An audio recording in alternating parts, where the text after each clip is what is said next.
everybody. Welcome to today's Daily Distinction. Really glad that you are here. Thank you. We're getting on a couple minutes late here. Juggling things, phone calls, everything else going on. Hope you're doing great today. It is a Tuesday, and man, we're still under 100 degrees here in Las Vegas, which is really kind of incredible for us. How's everybody doing? Hope you're doing well today. Thank you for taking time to be here. Brian, as always, first in wins. You're the man. Thanks for being here. Hope your vacation in Temecula was a good one. Hope you had a good trip. Hey, want to remind you, some of you got the email that we sent out this morning about it, and we've had several folks sign up today. We've got the Distinction Summit coming up. It's your chance to stand out and earn more. And we're kind of talking about that today, about the importance of reaching your potential. But I don't think you can reach your potential and fade into the woodwork. The two of those do not go hand in hand. The way that you reach your potential is to stand out. And the way that you do that is to learn how. We're taught how to do what's important for us to do. Unfortunately, we're not taught how to make what we do stand out so that we earn more recognition and respect and profit and all of the things, time off, all of the things that we desire. That's what the Distinction Summit is all about. It is October 16th through 18th. You can sign up at distinctionsummit.com. And as we say in the email today, you get $100 off with the code Distinct 2020. So when you sign in, enter the code Distinct 2020. Oh my gosh. Thank you, Brian. I appreciate that. That is so cool. Thank you very much. Hey, Mark. Good. No, that's the TV show. You're so kind. Thank you very much, Mark. I appreciate that. Taco Tuesday. Yes, absolutely. Oh gosh. Brian, I totally forgot about the Apple event today. I am usually somebody that watches that all the time, and I totally forgot about it. And I'm doing a speech here as soon as I get off from this. So I got to catch up on that. So I hope it was a good one. Hey, Mark, thank you for sharing. Sharing is caring. And I really appreciate you doing that. Dale, 50 degrees. Oh my gosh, fall is with us. And thank you for scheduling time to get together. I saw that come through on email this morning. Thank you for that, Dale. Looking forward to connecting. So today we're going to be talking about your potential. And part of where this really stuck and struck me is that an expert was talking about stress and what creates stress. And so I read this thing about stress, and then I'm doing my walk this morning and I'm listening. And I heard one of my favorite speakers talk about this as well. And both of them had different ways of expressing it, but they both kind of hit on the same point, which is simply stress can be caused by recognizing the gap between our potential and our performance. Now, I don't know that there are any of us that could truly swear that we are achieving our potential. I don't think there's any of us that could truly say, I've done all that I could do. Right? I mean, there might be certain things in our lives or about our lives that we think we gave it our all and we did all that we could do. But I don't think any of us would say that we have all achieved and attained our potential. So, hey, Claire, warm and sunny in the UK today. It's so good to see you. Thank you for being here. And let's see, what is it? Are we 8 hours difference? Is it 8 p.m. your time when you're watching this? I think we are 8 hours difference. Hey, Donovan, I saw that you had posted something on LinkedIn, but I haven't had a chance to get to LinkedIn today. It's been one of those crazy kind of days. So I don't think that any of us can truly say that we have attained our potential. Therefore, there always has to be a gap, right, between what we really believe our potential is and where we're really getting there. So I started researching that this morning in preparation for this, and I ran across a great article. Some of the things we're going to be talking about today are based on this article I saw, Reaching Your Potential by Robert Stephen Kaplan. You'll find it in the Harvard Business Review. But one of the important points that Kaplan makes, and I'd never really thought about this before, and as we think about our potential, I think this is a really great question to be aware of. And that is, am I reaching my potential is not the same as asking, how do I rise to the top? Isn't that interesting? I think we've confused those two questions. If I have the potential to be the, if I have the potential to be the chairman of General Motors, asking how do I rise to the top and how do I get there is not the same as reaching my potential, because what if there's aspects about that position that don't really fit what I want to do? So potential somewhere in there, and this is really important, potential somewhere in there has to unify what I feel I can achieve with what I desire to achieve and what I can reasonably do. We'll talk more about that as we drill into this, but achieving, for example, hey, you might have the potential to be the president of the United States, but is that what you really want? Is that what you really want? Hey, Leanne, great to see you. Good. I love that, Claire. Thank you. I do too. Hey, Scott, great seeing you. Weldon, great seeing you. And hey, how about that, Claire? I got the time. All right. Good deal. Thank you for watching this evening. So, am I reaching my potential is not the same as saying, how do I rise to the top? How do I rise to the top is developing the plans, the actions, and the strategies and thinking about what I got to do to get there. But the potential is deeper, I think, than that. You'll see that when we talk about the three things that you have to really question and the three things that are required to really get to the point that we can feel like we've achieved our potential. Here's the first one, and it's an old one, but a good one, and that is knowing yourself. How well do you really know yourself? I might have a good sense of rhythm, right? But that doesn't mean that attaining my potential means that I'm going to be the drummer for Pearl Jam, right? Because is that really what I want to do? Would that really fit into, could I really be good enough to do that? So one of the things that's suggested is that we ought to write down our 2 or 3 greatest strengths and identify our 2 or 3 greatest weaknesses. So if you were to do that right now, what would you say? What are your 2 or 3 greatest strengths? And you don't have to put it in the chat. You don't have to, but just in your mind, or maybe even jot it down as you're watching. What are your 2 or 3 greatest strengths? And now, what are your 2 or 3 greatest weaknesses? Identify those. Identify those. And here's what we find. Most people can detail their strengths, but they often struggle to identify key weaknesses.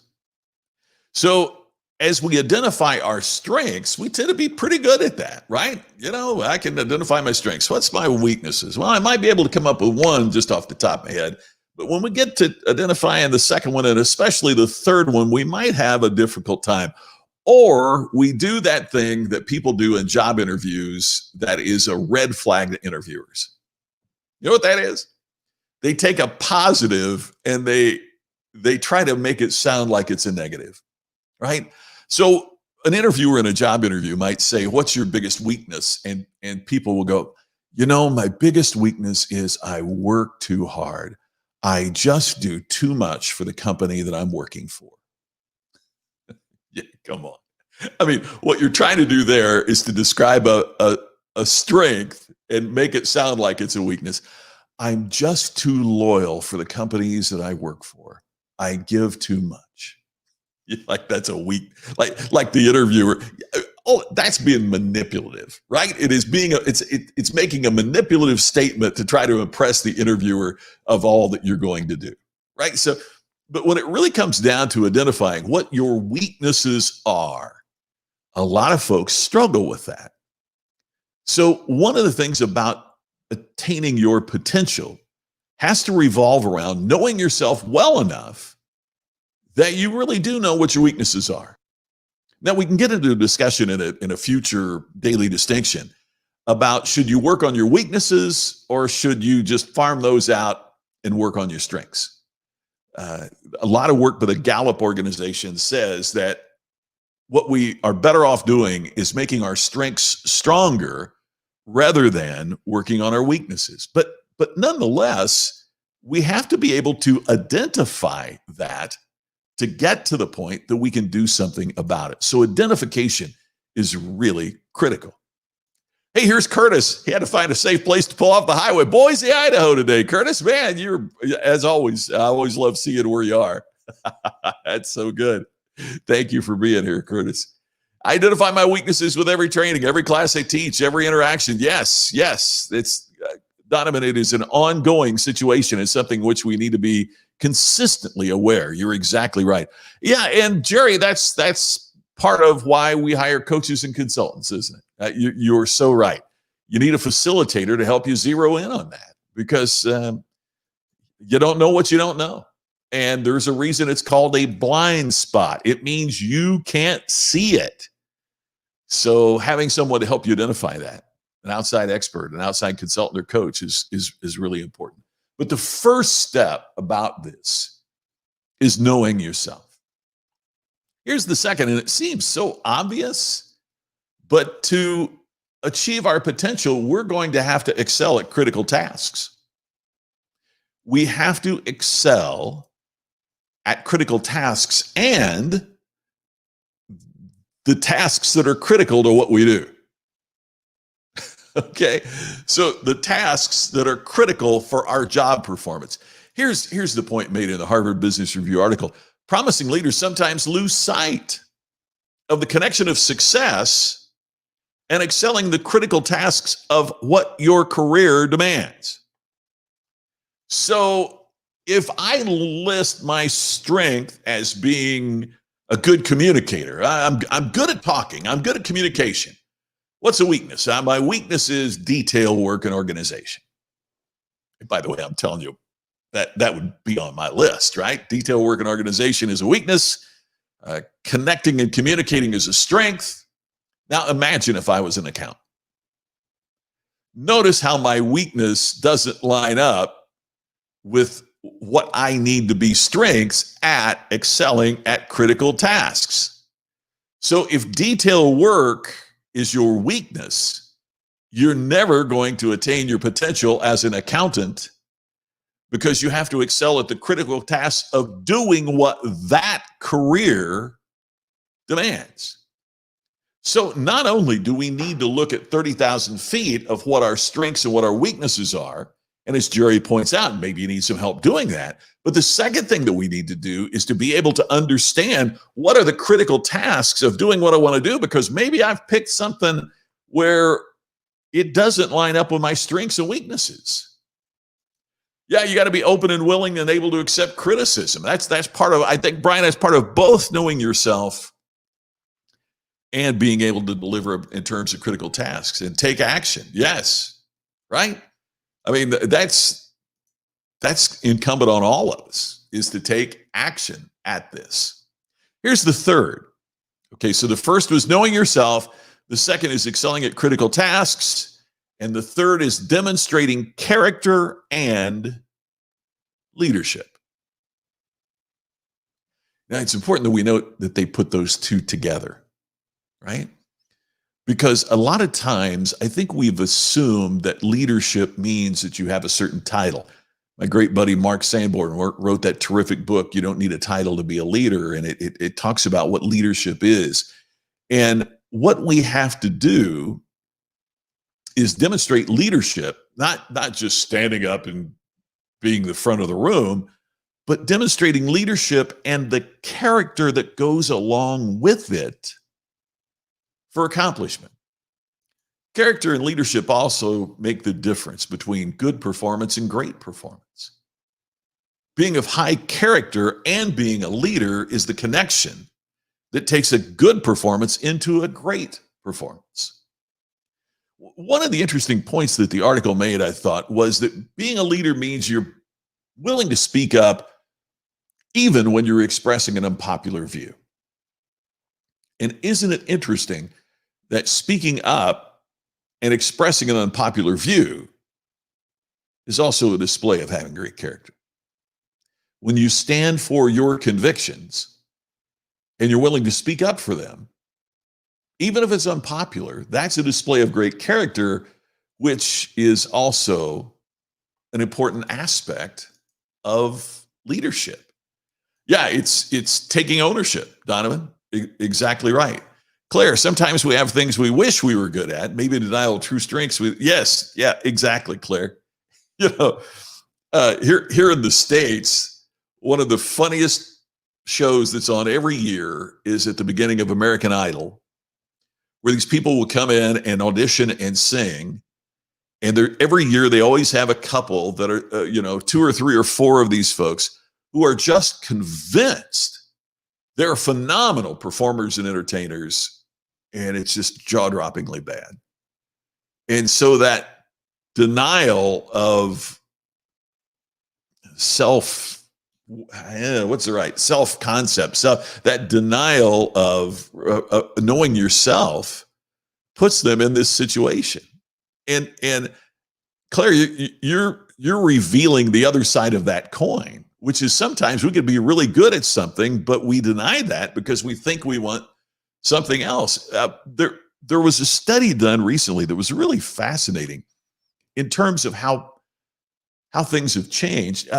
When I got started in speaking, part of the way that I just paid the bills was speaking at a lot of these events that were companies would have these events, and they were annual events, and they would recognize employees where they had worked at this organization. And there were meetings that I did, this is back in the 80s, but there were meetings that I did where they would recognize people that had worked with the company 20 years and 30 years. And I did meetings where they would pull up somebody that worked for the company for 40 years for this one. Never changed. I mean, they might have got promoted, but they'd worked with the same company for 40 years. We don't see that nowadays because, in part, things have changed, and to advance, you kind of got to leave that company and jump in at a higher level someplace else in many situations, which is its own topic.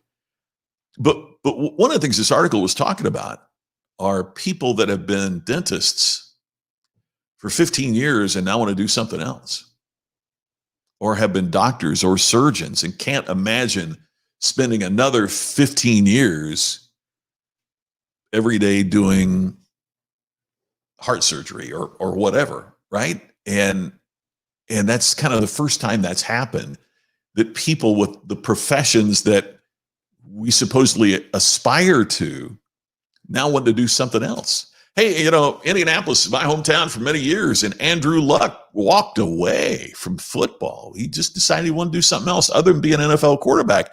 And you think about how many people would give everything they have to be an NFL quarterback with potential of making hundreds of millions of dollars, and he walked away from it. Well, how could he do such a thing? Well, because it's not what he wanted to do. It's different than it's ever been. And he felt that to reach his potential in life, he had to be doing something different. Jerry, a company always brings in a facilitator to do a SWOT analysis. If you want to get results, it's no different when you do a personal SWOT. If you're not aware, SWOT analysis is strengths, weaknesses, opportunities, threats. And one of the things I wrote about in Iconic was a study done by Texas A&M University that found out that even when people are doing SWOT analysis, we're kind of afraid to talk about the weaknesses. That employees didn't want to identify weaknesses because they would be perceived as being negative. So again, Jerry, to your point, part of what we need to do is get somebody outside to do it because people internally misidentify weaknesses and threats. Yeah, there's a medical study about incompetence. Yes, absolutely, Brian, and how that works out. One of the things I thought that was so interesting about this Harvard Business Review article is the author mentions that many people stall their careers by playing it safe. My buddy Randy Gage wrote a book called Risky is the New Safe. That playing it safe was in fact the riskiest thing that you could do. So what we have to do is be willing to speak up even when we're expressing an unpopular view. And one of the things the article points out about is that respect is gained many times by sincerely expressing unpopular opinions but continuing to work with others. So in other words, we don't, my way or the highway, but you have the courage of your convictions to state what you believe. So that becomes the challenge for us is, first of all, do we know ourselves? Have we chosen a career path that allows us to excel at the critical tasks of the career that we have? And finally, do we demonstrate both character and leadership, regardless of our title, regardless of what we want?